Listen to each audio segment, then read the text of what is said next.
السلام علیکم K21 news کے ساتھ میں ہوں سید مہدی عباس۔ بلیٹن میں سب سے پہلے شامل کریں گے news head lines.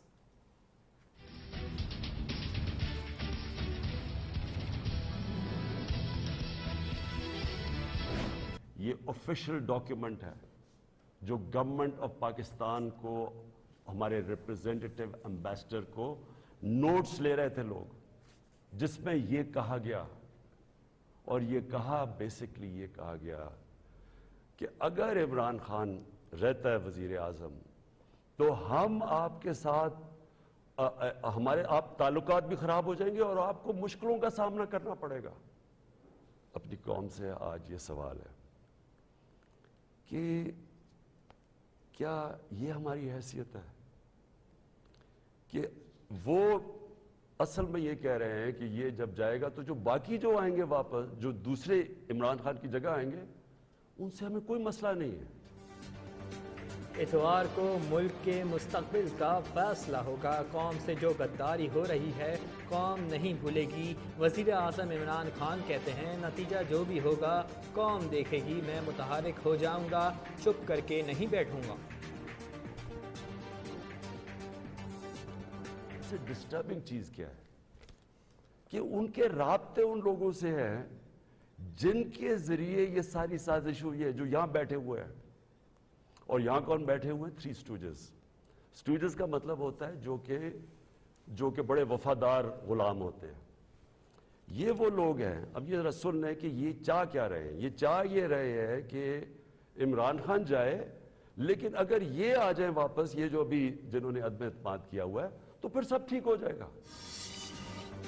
Imran Khan نے بیوقوف بنانے کی کوشش کی۔ سربراہ پی ڈی ایم مولانا فضل الرحمان کہتے ہیں امریکہ کا صدر آپ کو فون کرنے کے لیے تیار نہیں۔ عمران خان کا آنا بین الاقوامی سازش کے تحت تھا، جانا نااہلی کی وجہ سے ہے۔ دھمکی آمیز مراسلہ اندرونی معاملات میں مداخلت قرار۔ پاکستان متعلقہ ملک سے اپنا شدید احتجاج ریکارڈ کرائے گا۔ قومی سلامتی کمیٹی اجلاس کا اعلامیہ جاری۔ غیر ملکی سفارتکار کی زبان پر تشویش کا اظہار۔ ہمارے پاس تمام جو ہے وہ آفیشیل ثبوت موجود ہیں، اور ہم نے کسی ملک کا نام نہیں لیا اور نہ ہی ہم کسی ملک کا نام لینا چاہتے ہیں۔ یہ حقائق ہیں کہ پاکستان کے اندر اقتدار کی تبدیلی کے لیے دھمکی دی گئی ہے، کہ بار بار کہہ رہے تھے کوئی خط ہے یا نہیں ہے، کوئی دھمکی ہے یا نہیں ہے، مذاق اڑا رہے تھے اس کا۔ کل کو جب پاکستانی قوم گلی کوچے میں یہ سوال پوچھے گی ان میر جعفروں سے، میر صادقوں سے، جو بیرونی سازش کا حصہ بنے ہوئے ہیں، تو کل کو یہ نہ کہے کہ ہمیں معلوم نہیں تھا۔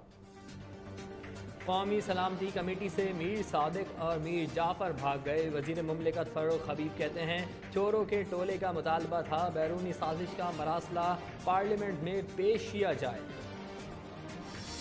اب ان کا جو مسلسل بائیکاٹ ہے وہ اس نظریے کو تقویت دے رہا ہے کہ اپوزیشن کے کچھ سرکردہ رہنما اس سازش میں پوری طرح ملوث ہے، بیرونی طاقتوں سے ڈکٹیشن لے رہے ہیں، اور وزیر اعظم عمران خان کو ہٹائے جانا جو ہے وہ ایک بنیادی مقصد ہے اس سارے عمل کا۔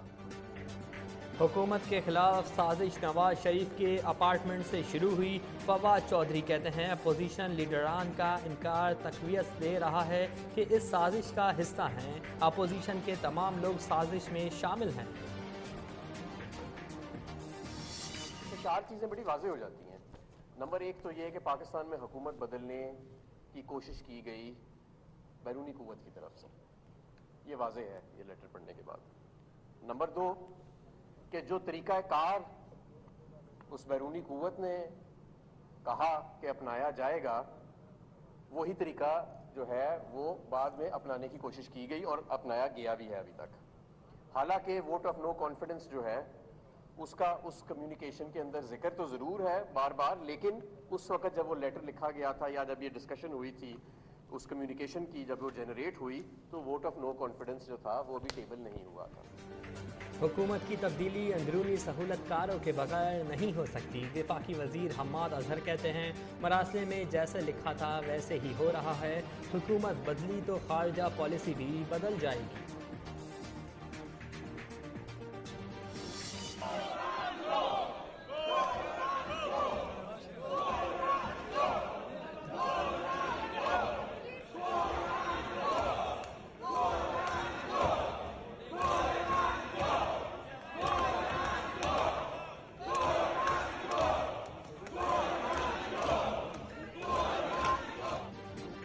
कौमी असम्बली इजलास में तहरीक अदम एतमाद पर बहस न हो सकी। इजलास इतवार 3 अप्रैल 11:30 बजे तक मुलतवी।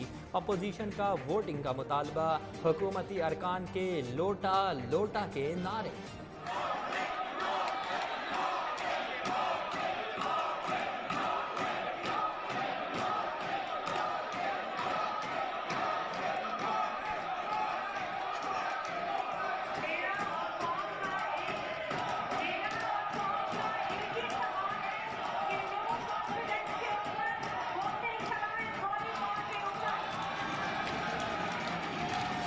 तमाम उन मेंबरान ने जिन्होंने सवालात पूछे थे मुख्तलिफ मामलात के ऊपर, उन्होंने कहा कि हम फोरगो करते हैं, आप वोटिंग कराएं और आज इस बात का फैसला हो जाए। फिर आपने देखा कि किस तरीके से वो डिप्टी स्पीकर आज चेयर कर रहे थे। जो ही उन्होंने देखा कि कोई भी मेंबर सवाल करने के लिए तैयार नहीं और वो वक्त का ज़िया नहीं चाहता और इसका जो मोशन है उसके ऊपर वोटिंग चाहते हैं, तो वो उठ खड़े हुए और वो अंदर भाग गए। पूरी कौम ने देखा। मैं और भाई बिलावल साहब हम गए वहाँ पर। जो सेक्रेटरी हैं उनसे मैंने पूछा ये आपने क्या किया? उनके जी and I am quoting his words, जो स्टाफ था कि जी बिल्कुल स्पीच होनी थी, हमने बताया था स्पीकर को और इन्होंने जो कुछ किया है वो उनकी मर्जी है, लेकिन हमने उनको ब्रीफ कर दिया था। पार्लिमानी रिवायत की फिर धज्जियाँ उड़ाई गईं। अपोजिशन लीडर शहबाज शरीफ कहते हैं हुकूमत के आलमी साजिश के इल्ज़ाम को मुस्तरद करते हैं। सेलेक्टेड वज़ीर आज़म के पास इक़्तिदार में रहने का कोई जवाब नहीं रह गया। जब भी हम नेशनल असेंबली पहुंचते हैं तो इमरान खान साहब शिकस्त खाता है। आज मुत्तहिदा अपोजिशन ने 175 मेंबर्स हाउस में प्रोड्यूस करके खड़ा करके ये साबित कर दिया कि अब कोई रास्ता नहीं है इमरान को भागने के लिए। आज भी स्पीकर साहब को इस्तेमाल करके अदम एतमाद के भय से तो भाग गया, लेकिन वो कब तक भागेगा? हर किसी का पांव पकड़ रहा है कि मेरा कुर्सी बचाए, लेकिन कैसे बचा सकते? फेस सेविंग का रास्ता एक ही है, वज़ीर आज़म इस्तीफ़ा दें। पीपल्स पार्टी के चेयरमैन बिलावल भुट्टो जरदारी कहते हैं कि NRO में बहुत देर हो चुकी, हमारे पास अक्सरियत है, इत्तेहादी अपोजिशन में शामिल हो चुके हैं। कौमी असम्बली इजलास में खालिद मक्सी की हुकूमती नशस्तों पर आमद। परवेज़ खटक ने BAP रुकन को रोक दिया, वापस अपोजिशन बेंचों पर जाने का कहा। एक नई तारीख होगी, तारीख के बाद जो है वो कामयाब होगी। ये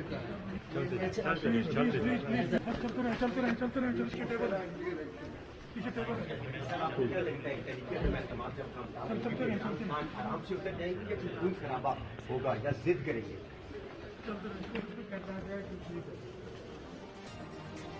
इमरान खान पर शफकत नहीं करूँगा, आसिफ जरदारी कहते हैं इमरान खान अब कुछ नहीं कर सकता, तहरीक अदम एतमाद कामयाब होगी, आसिफा को पार्लिमानी सियासत में लाऊंगा।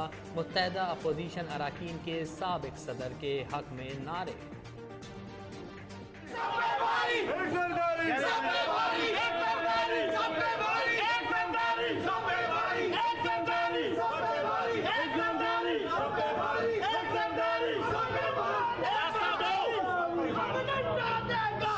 इमरान साहब के लिए एक ही पैगाम है, रोएं, चीखें या पिटें, NRO नहीं मिलेगा। रोएं, चीखें या पिटें, NRO नहीं मिलेगा। तर्जुमा नून लीग मरियम औरंगजेब कहती हैं अदम एतमाद का आईनी अमल शुरू हो चुका। कौमी असम्बली इजलास में हमारे पूरे 173 अरकान थे। ये एक अनहोली अलायंस है।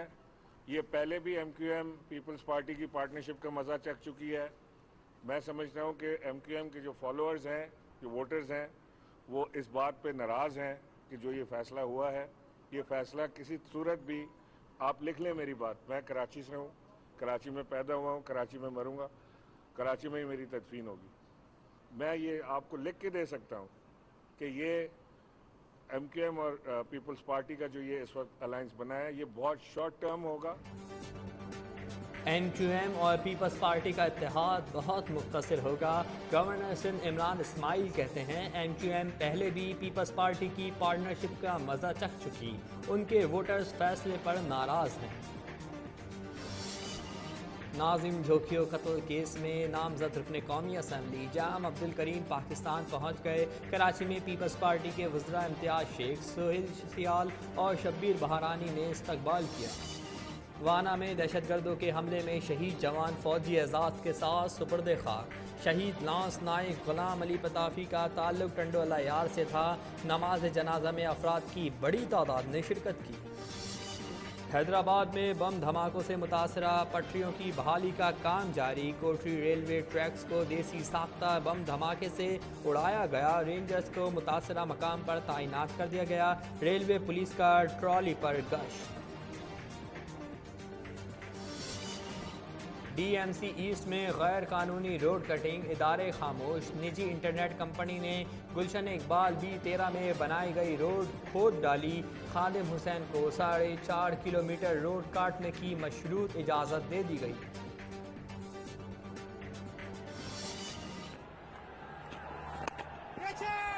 Is that hit hard enough? Oh, excellent catch. Just had to check his step, but he timed that perfectly.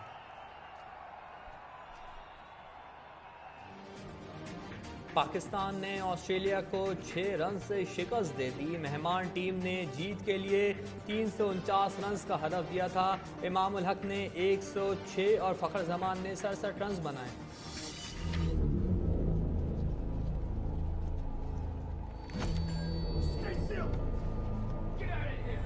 Fear is a tool. But when that light hits the sky, it's a warning.